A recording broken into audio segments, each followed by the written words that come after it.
പ്രിയമുള്ളവരെ, നമസ്കാരമുണ്ട്. ഞാൻ ശ്യാം സുന്ദറാണ്, നിലമ്പൂർ സ്നേഹാലയം ട്രസ്റ്റിൻ്റെ ചെയർമാൻ.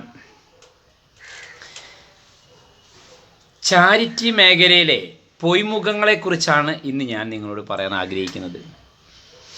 എന്താണ് ചാരിറ്റി?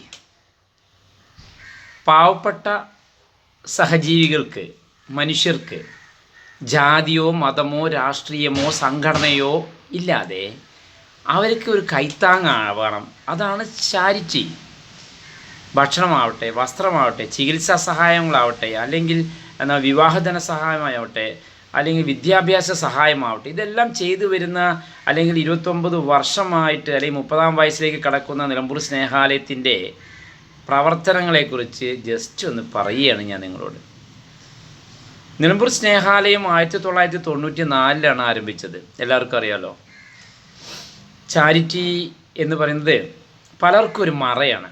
കള്ളും പെണ്ണും ബംഗ്ലാവും എസ്റ്റേറ്റും, ഇതാണ് ചാരിറ്റി പലർക്കും. ആ ചാരിറ്റിൻ്റെ മറ പിടിച്ചും കൊണ്ട് വൈകുന്നേരം ആവാൻ കാത്തിക്കുകയാണ്. ഇഷ്ടംപോലെ കാശ് കൊണ്ടുവരും. അതിങ്ങനെ തട്ടിക്കൂട്ടി പലർക്കും സുഹൃത്തുക്കളെയൊക്കെ വിളിച്ച് ബാറിൽ പോവുക. ഇതൊക്കെയാണ് പല ചാരിറ്റിയും ഞാനിപ്പോൾ ഇത്രയും വർഷങ്ങളായിട്ട് കാണുമ്പോൾ ചില സാഹചര്യം ആളുകളെ കാണുന്നത്. എന്നാൽ ഞാൻ ഒന്ന് പറഞ്ഞോട്ടെ, നിലമ്പൂർ സ്നേഹാലയത്തിനെയും ഇതുപോലെ ഒരുപാട് ആളുകൾ സഹായിക്കാമെന്നുള്ള വ്യാജേനെ ഇവിടെ വരികയും വ്യാജ റെസീറ്റ് അടിച്ച്, നോട്ടീസ് അടിച്ച്, ടാഗ് ഉണ്ടാക്കി വൻ തട്ടിപ്പ് നടത്തിയപ്പോൾ പലരെയും ഇതൊന്ന് പിരിച്ചുവിട്ടു. ഈ പിരിച്ചുവിട്ടവരൊക്കെ ഇന്ന് ഒരു 4-5 സ്ഥാപനങ്ങൾ ഉണ്ടാക്കിയിട്ടുണ്ടാവും പലയിടത്തും. അപ്പോൾ ഒരു വ്യക്തി ചാരിറ്റിയുടെ പേരിൽ നിങ്ങളെ സമീപിച്ചാൽ അത് സത്യമാണോ? നിങ്ങൾ കൊടുക്കുന്ന 10 രൂപയാണെങ്കിലും അത് അർഹിക്കുന്നവരുടെ കയ്യിൽ എത്തുന്നുണ്ടോ എന്ന് ആദ്യം ഒന്ന് നിങ്ങൾ ചിന്തിക്കൂ. നിലമ്പൂർ സ്നേഹാലയം പണമല്ല ആഗ്രഹിക്കുന്നത്. പാകം ചെയ്ത ഭക്ഷണമാവട്ടെ, വസ്ത്രമാവട്ടെ, അതുപോലെ തന്നെ അരിസാധനങ്ങളാവട്ടെ, ഇതൊക്കെയാണ് സ്നേഹാലയത്തിന് വേണ്ടത്. നിലമ്പൂർ കോവിലത്തുമുറിയാണ് സ്നേഹാലയത്തിൻ്റെ സ്വന്തം കെട്ടിടം. മലപ്പുറം ജില്ലയുടെ chief judicial magistrate Prakash sir ഉദ്ഘാടനം ചെയ്തു.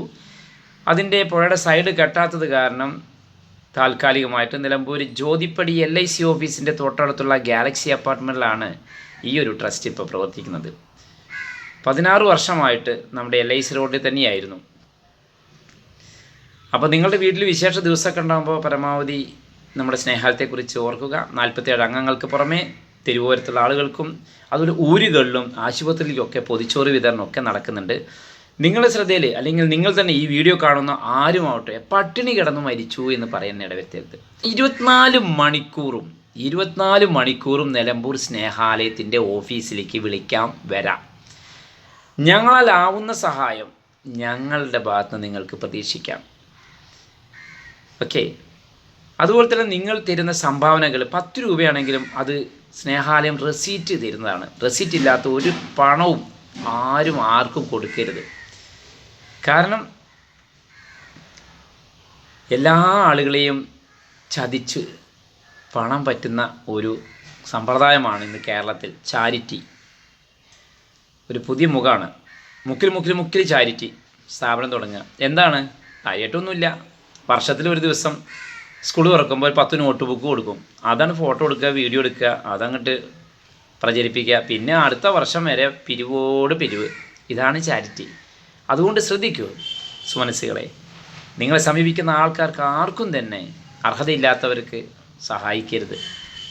നേരിട്ട് കൊണ്ടുകൊടുക്കുക, ഇല്ലെങ്കിൽ മനസ്സിലാക്കിയിട്ട് കൊടുക്കുക. ഓക്കെ. അപ്പോൾ സ്നേഹാലയം പഴയ വസ്ത്രങ്ങൾ, ഉപയോഗിച്ച വസ്ത്രമാണെങ്കിലും നല്ല വസ്ത്രങ്ങളാണെങ്കിലും സ്നേഹാലയം സ്വീകരിക്കും. ഈ കാര്യം കൂടി പറയാനാണ്. അതുപോലെ ഗൂഗിൾ പേ നമ്പർ നോട്ട് ചെയ്തോളൂ. 9895357069. ഒരു മാസത്തിൽ നിങ്ങൾക്ക് 100 രൂപയാണ് നിങ്ങൾക്ക് തരാൻ സാധിക്കുക വെച്ചാൽ അത് മതി. അല്ല, ഒരു നേരത്തെ അന്നദാനമാണ് നിങ്ങൾക്ക് ചെയ്യാൻ സാധിക്കുക വെച്ചാൽ അതും. ഇതിൻ്റെ വിശദാംശങ്ങളൊക്കെ നമ്മൾ ഈ ഒരു വീഡിയോയിൽ ചേർത്തിട്ടുണ്ട്. പരമാവധി ഷെയർ ചെയ്യുക.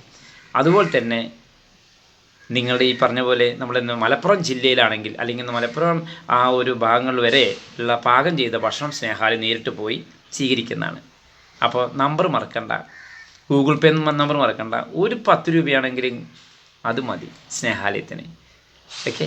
മാക്സിമം ഷെയർ ചെയ്യണമെന്നും അതുപോലെ തന്നെ നമ്മുടെ ഈ ഒരു വീഡിയോ സബ്സ്ക്രൈബ് ചെയ്യുക, ലൈക്ക് അടിക്കുക. കാരണം അതിൽ നിന്നൊക്കെ ചെറിയ ചില്ലറ വരുന്നുണ്ട് ഇപ്പോൾ. അപ്പോൾ അതൊക്കെ മറ്റുള്ള ആളുകൾക്ക്, ഒരുപാട് ആളുകൾക്ക് പ്രയോജനപ്പെടും. അല്ലാണ്ട് എനിക്ക് എൻ്റെ ഭാര്യ, കുട്ടി, കുടുംബം, അമ്മ, അച്ഛൻ ആ രീതിയിൽ മാത്രം കൊണ്ടുനടക്കുന്ന ഒരു ചാരിറ്റി അല്ല ഇത്. ഇത് പബ്ലിക്കിന് വേണ്ടിയിട്ടാണ്, പൊതുജനങ്ങൾക്ക് വേണ്ടിയാണ്. ഏത് ജാതി ആയാലും, ഇത് മതമായാലും, രാഷ്ട്രീയമായാലും, സംഘടനയായാലും 24 മണിക്കൂർ സേവനമാണ്. അണ്ണാറക്കണ്ണും തന്നാലായത് ഞങ്ങളുടെ ഭാഗത്തു നിന്നുള്ള സഹായം പ്രതീക്ഷിക്കാം. വരൂ. എല്ലാവർക്കും വിനീതമായ നമസ്കാരം. Thank you.